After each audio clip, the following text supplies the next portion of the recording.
Hola con todos, este es el segundo video relacionado con los pasos para aplicar un modelamiento de ecuaciones estructurales en tu tesis, en tu artículo o cualquier investigación de las ciencias sociales.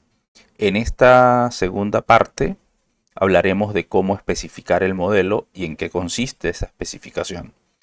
Vamos a abordar el rol de la teoría en los modelos de ecuaciones estructurales y las hipótesis más frecuentes que podemos encontrar en este tipo de modelos.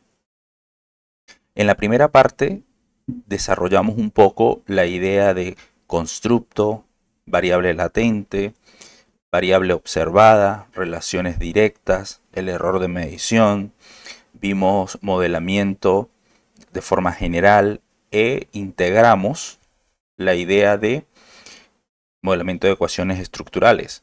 Básicamente vimos que un modelamiento de ecuaciones estructurales está compuesto por un modelo de medición, básicamente que opera a nivel de constructo. Es la forma como medimos esos constructos. Por ejemplo, el optimismo, la autoeficacia, la resiliencia, bienestar psicológico o cualquiera de ellos. ¿Qué es lo que hacemos con este tipo de modelamientos? Establecer la relación entre esos constructos, básicamente para explicar una variable. En este caso, explicar la resiliencia a partir de unos predictores o de unos antecedentes, que sería la autoeficacia, el optimismo, el bienestar psicológico. Es decir, que en el modelo de ecuaciones estructurales nosotros integramos los conceptos y el modelo de medición. De igual manera, ¿sí? Nosotros necesitamos entender cómo es que yo puedo llegar a formular un modelo de estos. Cómo es que yo logro establecer esas relaciones. Es decir, esas flechas, la manera en cómo yo las estoy direccionando, cómo es que lo hago. Entonces, en las ciencias sociales, como lo hemos comentado, la teoría juega un rol esencial. Básicamente, cuando hablamos de teoría, consiste en identificar la línea de investigación. Cualquier área tiene una línea de investigación. Entonces, en esa línea de investigación nosotros vamos a encontrar antecedentes, variables de interés, análisis estadísticos que se usan en esas líneas de investigación. De repente en las ciencias sociales se usan un tipo de análisis un poco más diferente que las ciencias de la salud, por ejemplo, o que la ingeniería, o que el marketing. Entonces, vuelvo otra vez, en la línea de investigación nos podemos ir dando cuenta de eso. Igual los instrumentos, muy probablemente los instrumentos que se usan en psicología, en educación, en marketing, en administración eh, o en salud, por ejemplo, no son iguales. Entonces, es conocer un poco la línea de investigación con la que yo estoy trabajando. Si por ejemplo es la resiliencia, obviamente voy a conseguir aspectos vinculados a ella. Bases de datos y metaanálisis que también me van a proveer información importante y que muchas veces a partir de los metaanálisis yo me puedo ir dando cuenta cómo se ha comportado esa variable y qué otras variables de repente la afectan y de qué manera la han afectado en otras investigaciones. Porque recuerden que un metaanálisis es básicamente el estudio de los estudios que se han hecho, digamos, de un tema en específico, ¿no? Vamos a suponer la resiliencia, ¿no? Entonces, una buena manera de mirar cómo yo especifico o cómo puedo especificar un modelo, básicamente especificar lo vamos a entender como hacer el dibujo, hacer el diagrama, así como está aquí el diagrama en la parte inferior izquierda. Es importante que tengan en cuenta que una especificación, hacer el dibujo, el modelamiento de ecuaciones estructurales, no es un dibujo libre. Cada relación, cada variable que yo establezca debe deducirse de alguna manera de la teoría. Debo justificarlo. Entonces, este artículo, como muchos otros, es bastante interesante. Entonces vamos a prestarle un poco de atención y vamos a tratar de justamente desagregar el proceso que llevaron a cabo para construir el modelo. De hecho, el modelo que hemos venido viendo, des en cuenta que es el que parte de este artículo. Este artículo dice el rol mediador de la autoeficacia en la relación entre el optimismo, el bienestar psicológico, la resiliencia. ¿Ok? Entonces, vamos a mirar cómo es que se dedujo de la teoría. Cuando comenzamos a leer el artículo, nos vamos dando cuenta que van apareciendo una serie de palabras, o en este caso, pues, variables latentes, constructos, y que se busca de alguna manera ir integrando. Entonces, va a aparecer, ojo, esto es del artículo como tal, ¿no? Esto es del artículo, solo que dice, digamos, la traducción. Si usted lee el artículo, se va a dar cuenta que va a encontrar esto ahí. Entonces, nosotros podemos ir viendo que aquí va apareciendo que la autoeficacia se relaciona con el ajuste psicológico, después van hablando por aquí del bienestar psicológico, entonces vemos que de alguna manera van integrando con autores esas relaciones. No es una cuestión de definiciones, es una cuestión de ir integrando en el discurso escrito la presencia de esas relaciones. Y luego por aquí podemos ir leyendo que la autoeficacia es un recurso personal en los estudiantes y así sucesivamente. Luego nos dicen por aquí que algunos estudios informan que la autoeficacia es un predictor de la resiliencia. Entonces aquí ya hay un primer disparador. Miren cómo fueron desarrollando, desagregando y luego nos van entregando esto, que la autoeficacia, esta autoeficacia que está aquí, es un predictor de la resiliencia. ¿Qué significa que es un predictor? Pues que está antes, que antecede a la resiliencia, que la autoeficacia ayuda a explicar los cambios o la presencia de esa resiliencia. Bien, luego seguimos leyendo y nos dicen que estudios revelan que la resiliencia varía entre individuos y puede depender en gran medida de otros factores, como el psicológico, factores psicológicos, como el optimismo, como el bienestar psicológico. ¿Qué quiere decir que puede depender que la resiliencia puede depender de otros factores como el optimismo? Básicamente, cuando se dice que depender, es como si dijéramos que el optimismo, el bienestar psicológico, son una variable, digamos, predictora. Entonces aquí está justamente esa relación. El optimismo, ¿sí? Y la resiliencia. El bienestar psicológico y la resiliencia. Observen la dirección de las flechas. Esto es muy importante, la dirección de las flechas. Luego dice, estudios previos sobre el papel mediador. Mire cómo van integrando. Ahora, el papel mediador de la autoeficacia en la relación entre la resiliencia y sus factores de predicción. ¿Cuáles eran los factores de predicción de la resiliencia? Aquí ya lo habíamos dicho arriba, el optimismo y el bienestar psicológico. Entonces, lo que me están diciendo aquí es que se ha encontrado que la autoeficacia, de alguna manera, media la relación entre el optimismo y la resiliencia. Lo mismo, media la relación entre el bienestar psicológico y la resiliencia. Eso es lo que me están diciendo. Ahora, mire otra cosa que van señalando aquí los autores, que ciertamente estos papeles mediador de la autoeficacia y la relación entre el optimismo, el bienestar psicológico y la resiliencia se han estudiado en otros contextos, pero ninguno ha integrado el modelo con todos esos factores combinados. Entonces aquí es el aporte. Porque tú puedes decir, bueno, pero ya me están diciendo que eso se relaciona, ajá, ¿y qué es lo que yo estoy haciendo aquí? ¿Cuál es el aporte? El aporte es que estás integrando esos factores en un solo modelo. Y es que eso no lo hicieron en otros estudios, no. Lo que nos están planteando aquí es que se estudiaba de manera aislada, de manera separada. El optimismo, autoeficacia y resiliencia aparte. Bienestar psicológico, autoeficacia, resiliencia aparte. Aquí se está integrando al modelo. ¿Ok? Entonces, nuevamente, observen que también nos van diciendo que están haciendo uso del componente teórico, porque si ustedes ven aquí, también están hablando mucho de autores, autores, pero básicamente muy centrados en la parte empírica. Y tú dices, ay, ¿y el componente teórico? Bueno, el modelo de resiliencia de Kuhnfer y, por ejemplo, la teoría cognitiva social de Bandura. Entonces, le van dando fuerza, van explicando un poco ese fenómeno a partir también de esa teoría, pero también apoyado con el respaldo empírico.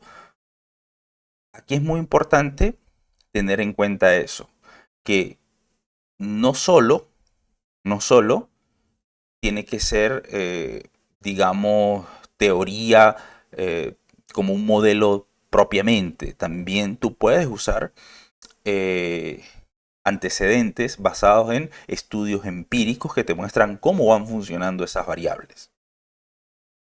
Ahora, esas relaciones que hemos establecido, o bueno, que ellos establecieron hace un rato entre la resiliencia, el optimismo, el bienestar psicológico, la mediación, realmente esas son las hipótesis de trabajo. Entonces, por ejemplo, recuerden que hace rato hablábamos que el optimismo y la resiliencia estaban relacionados. Eso lo veíamos aquí hace rato. Ahora aquí se están creando apartados específicos un poco para empezar a plantear esa relación. Entonces, observen que comienzan escribiendo unos párrafos justificando el por qué el optimismo y la resiliencia están relacionados. Porque el optimismo es un predictor o es un antecedente de la resiliencia. Porque el optimismo explica o ayuda a explicar la resiliencia. Entonces, por ejemplo, aquí nos van explicando, las personas optimistas son más propensas a mostrar resiliencia cuando enfrentan tal cosa. Entonces, las personas optimistas son más resilientes cuando enfrentan desafíos que individuos menos optimistas. Entonces, va un poco explicando esta relación. Y claro, de ahí parte la primera hipótesis. Existe una relación significativa entre el optimismo y la resiliencia. Esta hipótesis de aquí, esta hipótesis de investigación. ¿Okay? Entonces miren que esta relación no es una cosa libre, sino que debe ir teniendo un sustento. Luego viene lo mismo. Ahora, bienestar psicológico y resiliencia. Esta otra relación que también ya habíamos comentado hace rato. Un poco van construyendo un discurso escrito, un discurso un poco orientado al por qué el bienestar psicológico está relacionado con la resiliencia. Y va apareciendo la segunda hipótesis también, que sería hablando, identificando esta relación. Luego viene una tercera hipótesis, que es autoeficacia, optimismo, bienestar psicológico y resiliencia. ¿Por qué? Porque aquí necesitamos construir la justificación de por qué la autoeficacia media la relación entre el optimismo y la resiliencia. ¿Por qué esta relación? ¿Por qué esta relación? Porque la autoeficacia media es un mediador entre el optimismo y la resiliencia. ¿Cómo ayuda a explicar esto? Entonces, también se va construyendo un argumento, lógicamente, con respaldo teórico. Luego viene la cuarta hipótesis, y es cómo la autoeficacia media la relación entre el bienestar psicológico y la resiliencia. Ahora, esta parte que está aquí abajo. Igual, hay que construir un discurso para poder justificar eso. Bien. Luego, si tú sigues mirando el artículo, te das cuenta que ellos no construyeron los instrumentos, por ejemplo, para medir optimismo, bienestar, autoeficacia, resiliencia. No construyeron los instrumentos. Este modelo de medición lo tomaron a partir de unas escalas, de unos inventarios que ya están, digamos, en la teoría, en otras investigaciones. Y esto es muy común en modelamiento de ecuaciones estructurales. Hacer un mapeo y seleccionar en función, lógicamente, de nuestros objetivos, de nuestras conceptualizaciones, de esos conceptos que se están manejando aquí, porque muy probablemente hayan varias definiciones de optimismo o de autoeficacia, hayan varios modelos que expliquen eso, o el bienestar psicológico o la resiliencia. Bueno, el caso es que necesitamos hacer un mapeo, necesitamos tomar una decisión, cuáles son las escalas, cuáles son los instrumentos que vamos a usar para poder medir. Y esto es un punto fundamental. ¿Por qué? Porque si usted está planteando este modelo, puede ser que este modelo no tenga ningún sentido luego en esa población donde usted está estudiando, pero producto de que los instrumentos que estás usando no son los adecuados. Entonces, aquí hay que prestarle mucha atención a ese punto. Ahora bien, dicho esto, ¿cómo se plantean esas hipótesis estadísticas? Ya vimos que las hipótesis, en este caso, las hipótesis de investigación son estas cuatro, se construye desde la teoría. Estas son, digamos, como la hoja de ruta con la que yo voy a ir trabajando luego en la parte empírica, a la que les voy a tratar de dar, digamos, respuesta. Entonces, la hipótesis estadística básicamente ya consiste justamente en incluir el componente estadístico como tal. Entonces, ¿qué es una hipótesis en términos ya de la estadística? Es una aseveración que vas a hacer respecto a un parámetro de la población. En este caso, un parámetro de la población va a ser la relación entre el optimismo y la resiliencia. Bien, entonces, ¿qué haces? Tomas una muestra y miras si puedes o no puedes mantener esa relación. ¿Cuál relación? Pues esa relación que estabas diciendo, que la autoeficacia media o que el optimismo tiene una relación directa con la resiliencia, cualquiera de esas que hayas propuesto. Esto es el proceso de hipótesis, es un proceso inferencial que lo que busca es sacar conclusiones de la población justamente a partir de esa muestra. Dos conceptos, digamos, que siempre van a estar ahí de forma transversal a las pruebas de hipótesis, es el nivel de significancia y el valor P o el P-valor. ¿Por qué? Porque básicamente nosotros luego vamos a decir si, digamos, el resultado, si la relación es o no estadísticamente significativa. ¿Cuál relación? En este caso, esta relación, las cuatro relaciones que se plantearon a partir de las hipótesis. Entonces, eso es lo que a mí me interesa. Lo demás no me interesa. No me interesa si qué pasó con esto, qué pasó con lo otro. No, no me interesa. Me interesa únicamente lo que yo es especificado en el modelo. Ahora bien, nosotros cuando hablamos de una hipótesis estadística necesitamos una hipótesis nula, una hipótesis alterna. La hipótesis nula siempre va a decir que no hay diferencia, que no hay efecto, que no hay, digamos, relación. Pero la hipótesis alterna siempre es esa hipótesis del investigador, o sea, la hipótesis que tú planteaste. Generalmente el investigador nunca va a decir no, no hay efecto. Al investigador siempre le va a interesar que haya un efecto, no que no haya. Porque para eso está haciendo la investigación, porque intuye que está pasando algo.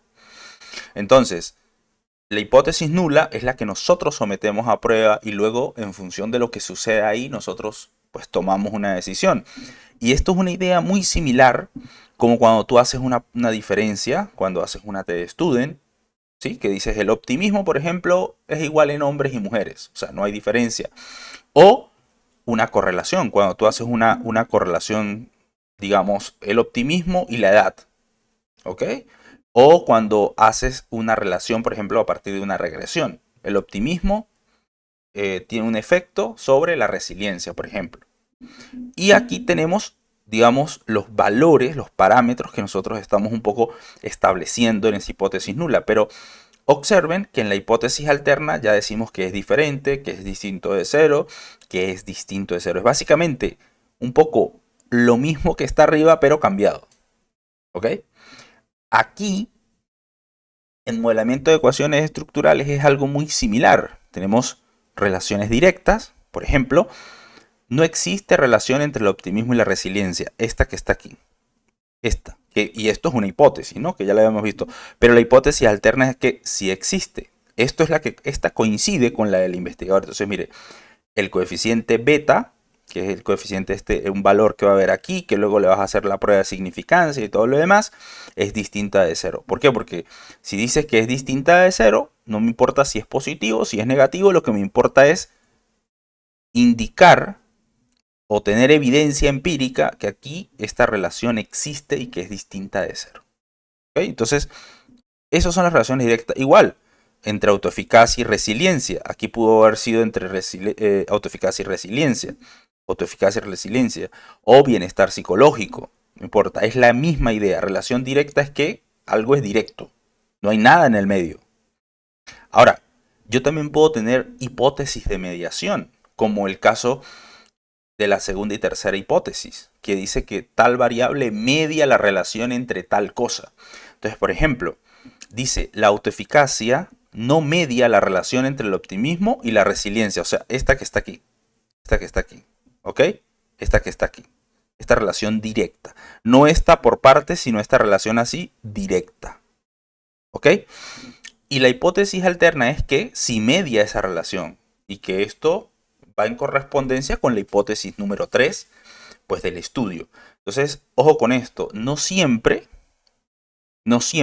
tú vas a tener relaciones directas, también puedes hacer relaciones mediadas, mediaciones, pero tienes que tener, vuelvo otra vez, respaldo teórico un poco para ir justificando que, por ejemplo, como en este caso, la autoeficacia es una variable mediadora, una variable que está en el medio entre el optimismo y la resiliencia, que ayuda a explicar ese proceso de relación. Lo mismo para el bienestar psicológico, como nos lo habían planteado en el artículo.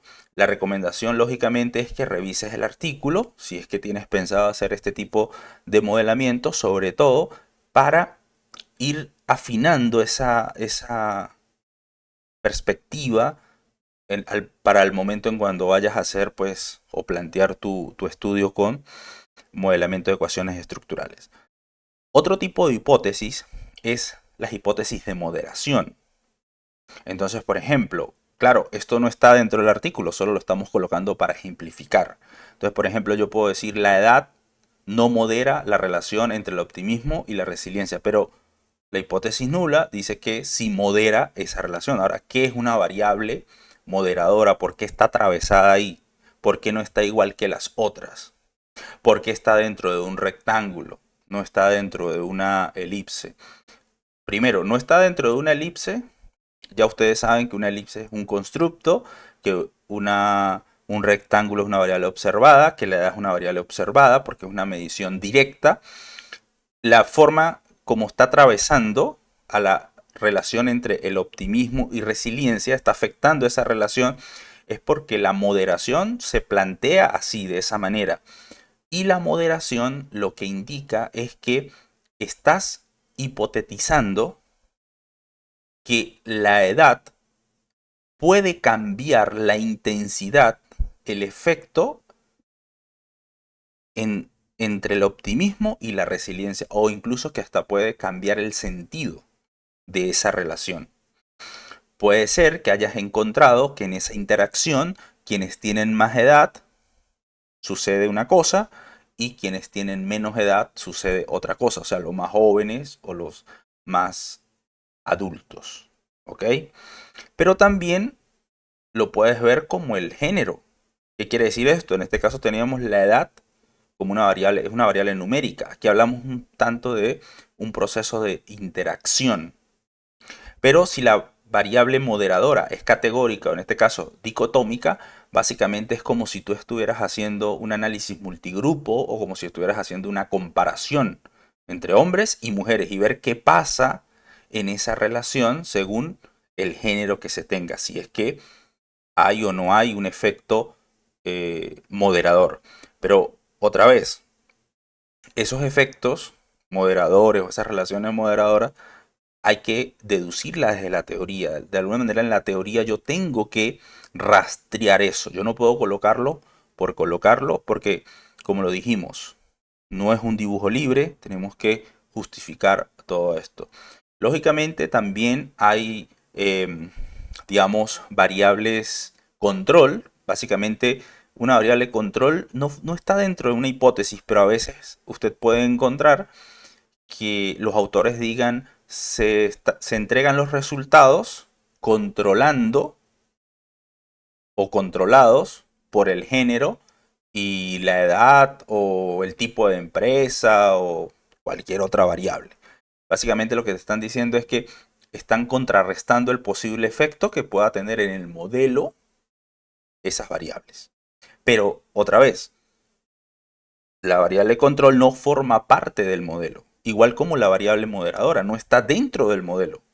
Es una variable que está fuera, ¿ok? Pero que se supone tiene un papel allí que puede afectar la relación. Ojo, y no solo es una, tú puedes colocar hacia todos lados esa variable moderadora, pero tienes que tener un sustento. Bueno, si les gustó este video, denle like, compártalo y nos vemos en el tercer video donde vamos a hablar de la estimación, donde vamos a hablar de el tamaño de la muestra, vamos a hablar de cómo representar estos modelos, cómo evaluarlos y cómo reportarlos.